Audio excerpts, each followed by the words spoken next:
والدین کی آخر تک خدمت کرتے ہیں، والدین کی جو اہمیت ہے وہ باہر کے ملک ممالک میں نہیں ہے.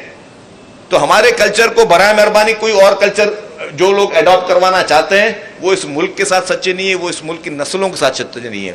میری آج بھی گزارش ہوگی تمام ان پیرنٹس سے، تمام ان والدین سے، تمام ان سمجھدار لوگوں سے کہ اگر آپ واقعی چاہتے ہیں کہ یہ ملک آگے ترقی کرے، جو کہ انشاءاللہ تعالیٰ ضرور کرے گا، تو آپ کم از کم اپنی اس بچوں پہ وہ آپ نظر رکھیں، ان کو سمجھائیں کہ کیا اچھا ہے کیا برا ہے، کس طریقے سے ایڈریس کیا جاتا ہے. اگر کوئی ایک شخص اپنے اقتدار کی ہوس میں اپنے آپ کی نوجوان نسل کو خراب کر رہا ہے تو اس سے اپنے بچوں کو بچائیں، کیونکہ اس کی نیتیں ٹھیک نہیں ہیں. اگر اس کی نیتیں ٹھیک ہوتی تو سب سے پہلے اپنی اولاد کو یہاں لاتا، اپنے اولاد کو بلائے، اپنے بیٹوں کو، اور بولے کہ تم لوگ تحریک چلاؤ اور پھر پوری قوم تمہارے پیچھے چلے گی. اپنی اولادوں کو آپ ایک سیف جگہ پر، سیکیور جگہ پر آپ پیدا کرو.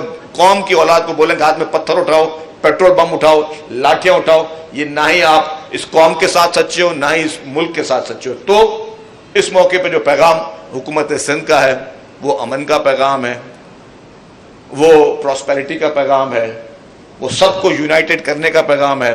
چیئرمین بلاول بھٹو زرداری صاحب نے پوری الیکشن مہم میں کہا کہ جی ہم سب کا پاکستان، ہم سب ایک ہیں. تو ہم بھی یہ کہتے ہیں کہ ہم سب ایک ہیں اور ہمیں اختلافات کو بھلا دینا چاہیے.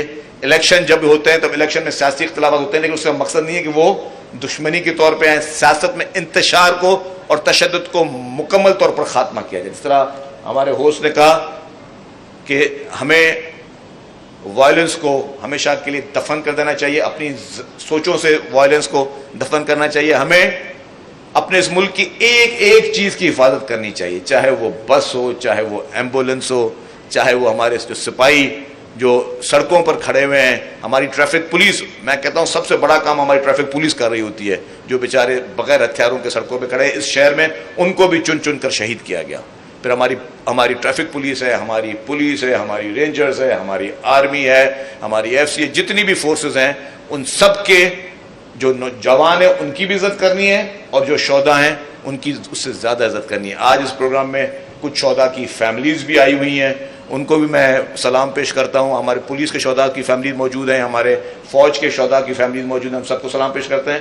آپ سب کو جو تکلیف 9 مئی کو ہوئی اس کے لیے پوری قوم شرمندہ ہے. پوری قوم سمجھتی ہے کہ یہ جن نادانوں نے کیا انہوں نے کچھ اور میسج دیا تھا، لیکن قوم نے ایک ہو کر جس طرح اس کو کنڈیم کیا ہے، یونائٹڈ ہو کے اس کو کنڈیم کیا. ہماری سول سوسائٹی نے، ہمارے پولیٹیکل پارٹیز نے، ہمارے تمام لوگوں نے جس طرح ایک یونائٹڈ ہو کے اس بروٹل اٹیک کو کنڈیم کیا. میں سمجھتا ہوں کہ قوم آپ کے ساتھ ہے، قوم ان انتشار پسندوں کے ساتھ نہیں ہے. آپ لوگوں کا بہت بہت شکریہ. Thank you very much.